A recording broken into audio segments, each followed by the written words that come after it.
Journalistes. À 2 jours du lancement du grand débat, les Gilets jaunes cherchent maintenant à se positionner, à faire émerger leurs idées. Pas toujours simple, quand chacun a son mot à dire, sa revendication.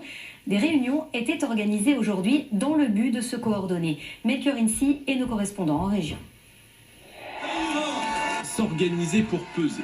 Cet après-midi, les Gilets jaunes du Tarn-et-Garonne se sont retrouvés pour tenter de structurer leur mouvement. Est-ce que je pourrais avoir 3 bénévoles, s'il vous plaît? On est 200, ça devrait le faire. Pas de porte-parole désigné, mais des groupes de travail pour porter les revendications des manifestants jusqu'au gouvernement. La priorité est le RIC et pouvoir aussi trouver la clé de comment le proposer au gouvernement, comment le poser, comment l'inscrire dans la Constitution actuelle.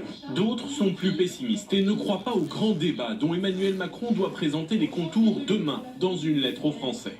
La lettre qu'il va nous envoyer, qu'est-ce que ça va être? Macron, qu'est-ce que ça va être? Rien.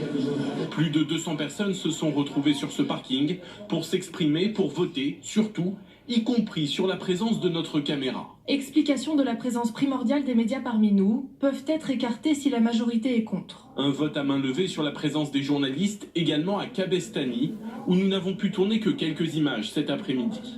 Rassembler les idées des Gilets jaunes, c'est l'objectif de ce site internet lancé dans plusieurs régions. On consulte les gens et en plus on peut voter sur ces consultations, le vote servant à déterminer l'ordre de priorité. Un site national sera lancé dans quelques jours, son nom, le vrai débat. Il y a 70% des Français qui se méfient et qui ne veulent pas soit participer au grand débat. C'est pour ça qu'aujourd'hui nous on propose un outil. Tout le monde va pouvoir mettre sa parole, que la parole est libre. Faire entendre sa voix autrement, c'est aussi l'objectif du référendum organisé dans cette tente. Une question simple, pour ou contre le RIC, son organisateur espère bien inspirer d'autres gilets jaunes à travers la France. Alors c'est un cahier qui nous sert à recenser tous les gens qui veulent se mobiliser pour à leur tour organiser dans leur commune une consultation. Le dépouillement aura lieu demain sous le contrôle d'un huissier. Un peu partout, sous différentes formes, les Gilets jaunes s'organisent à 2 jours du lancement du grand débat national.